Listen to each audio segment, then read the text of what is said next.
போன எபிசோட்ல விஜயும் அவனோட நாய்க்குட்டி மணியும் அடிச்ச லூட்டிய பார்த்தோம். வாழ்க்கை ஜாலியா போய்கிட்டு இருந்தது. சாப்பாடு, தூக்கம், விளையாட்டு, இதுதான குழந்தைங்களோட உலகம். ஆனா விஜய்க்கு 3 வயசு முடிஞ்சிருச்சு. இனிமே வீட்ல சும்மா இருக்க முடியுமா? ஊர் வழக்கம் ஒன்று இருக்கே, அதாங்க ஸ்கூல். ஐயோ, ஸ்கூலா அப்படின்னு விஜய் அலர்னானா? இல்ல நான் படிப்பேன்னு கெத்தா போனானா? விஜயோட அந்த முதல் நாள் அனுபவம் நம்ம எல்லாரோட பழைய நினைவுகளையும் தட்டி எழுப்ப போகுது. வாங்க கதைக்குள்ள போலாம். அன்னைக்கு ஒரு திங்கக்கிழமை. விடியற் காலையிலேயே வீடு பரபரப்பா இருந்தது. அம்மா ஜமுனா சீக்கிரமா எழுந்து டிஃபன் செஞ்சுக்கிட்டு இருந்தாங்க. அப்பா சீனிவாசன் புது யூனிஃபார்ம் சட்டையை எடுத்து வச்சுக்கிட்டு இருந்தாரு. ஆனா நம்ம ஹீரோ விஜய் இன்னும் நல்லா தூங்கிக்கிட்டு இருந்தான். அவன் கனவுல மணியோட ஓடி பிடிச்சு விளையாடிக்கிட்டு இருந்திருப்பான் போல. ஜமுனா மெதுவா எழுப்புனாங்க. டேய் கண்ணா விஜய், எழுந்திரு, இன்னைக்கு ஸ்கூலுக்கு போகணும். ஸ்கூலா? அந்த வார்த்தையை கேட்டதுமே விஜய் கண்ணில் இருந்த தூக்கம் பறந்து போச்சு. நான் போக மாட்டேன், நான் மணியோட தான் இருப்பேன் அப்படின்னு போர்வையை இழுத்து போத்திக்கிட்டான். எப்படியோ கஷ்டப்பட்டு விஜய குளிப்பாட்டி புது யூனிஃபார்ம் மாட்டி விட்டாங்க. முகம் முழுக்க பவுடர் பூசி நெத்தியில ஒரு பெரிய பொட்டு வச்சு அவனுக்கு புது பேக் வாங்கி கொடுத்தாங்க.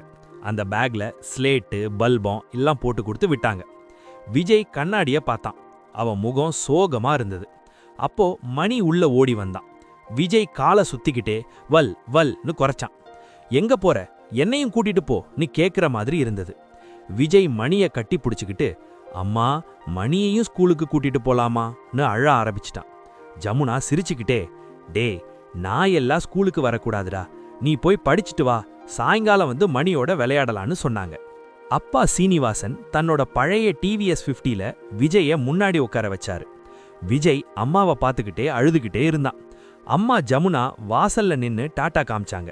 அவங்க கண்லையும் லேசா ஈரம். தன்னோட பையன் முதல்ல வெளி உலகத்துக்கு போறான் இல்லையா? வண்டி கிளம்ப கிளம்ப விஜயோட அழுகை சத்தம் தெரு முழுக்க கேட்டுச்சு. அம்மா அம்மா. வழியில போறவங்க எல்லாம் பரவாயில்ல தம்பி, சாயங்காலம் வந்துடலாம்னு சொல்லிக்கிட்டே போனாங்க. ஸ்கூல் வாசல நெருங்கியாச்சு. அங்க பார்த்தா விஜய் மட்டும் இல்ல, அங்க இருந்த பாதி பசங்க அழுதுகிட்டு தான் இருந்தாங்க. ஓங்கிற சத்தம் காதை கிழிச்சது. டீச்சர்ஸ் எல்லாரும் ஒவ்வொரு குழந்தையா சமாதானம் பண்ணிக்கிட்டு இருந்தாங்க.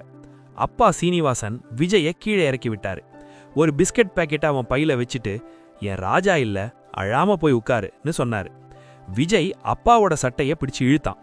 ஆனா டீச்சர் வந்து விஜய உள்ள கூட்டிட்டு போயிட்டாங்க. கேட்டு மூடினதும் விஜய் கம்பி வழியா அப்பாவை பார்த்தான். அந்த பார்வை சீனிவாசன் மனச ரொம்பவே கஷ்டப்படுத்திருச்சு. வகுப்புக்குள்ள போனதும் விஜய் அழுதுகிட்டே ஒரு பெஞ்சில உட்கார்ந்தான். பக்கத்துல இன்னொரு பையன். அவன் மூக்குல சளி ஒழுகிக்கிட்டு இவனை பார்த்து முறைச்சான். திடீர்னு அந்த பையன் தான் பையில இருந்து ஒரு ஆசை சாக்லேட் எடுத்து விஜய் கிட்ட நீட்டினான். அந்த சாக்லேட் அப்ப ரொம்ப ஃபேமஸ், சூப்பரா இருக்கும். விஜய் அழுகையை நிறுத்திட்டு அந்த சாக்லேட்டை வாங்கிக்கிட்டான். 2 பேரும் ஒருத்தர் பார்த்து சிரிச்சாங்க. அவ்வளவுதான், அந்த ஒரு சாக்லேட்ல விஜய் அழுக போயே போச்சு. ஸ்லேட்டை எடுத்து கிறுக்க ஆரம்பிச்சிட்டான்.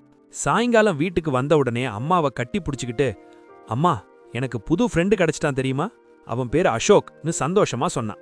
முதல் நாள் பயம் போச்சு. ஆனா பள்ளிக்கூடம்னாலே படிப்பு மட்டும்தானா? அடுத்த எபிசோட்ல டீச்சர் ஓவியம், அதாவது டிராயிங் வரைய சொல்றாங்க. நம்ம விஜய் யானை வரைய சொன்னா எதை வரைஞ்சான் தெரியுமா? டீச்சரே விழுந்து விழுந்து சிரிச்ச ஒரு சம்பவம் நடக்க போகுது. அத அடுத்த எபிசோட்ல பாப்போம். இந்த கதை உங்களுக்கு பிடிச்சிருந்தா மறக்காம ஒரு லைக் பண்ணுங்க. உங்க முதல் நாள் ஸ்கூல் ஞாபகம் இருக்கா? அழுதுகிட்டு போனீங்களா இல்ல ஜாலியா போனீங்களா? கமெண்ட்ல சொல்லுங்க. அடுத்த எபிசோட்ல சந்திப்போம். மறக்காம சப்ஸ்கிரைப் பண்ணிக்கோங்க.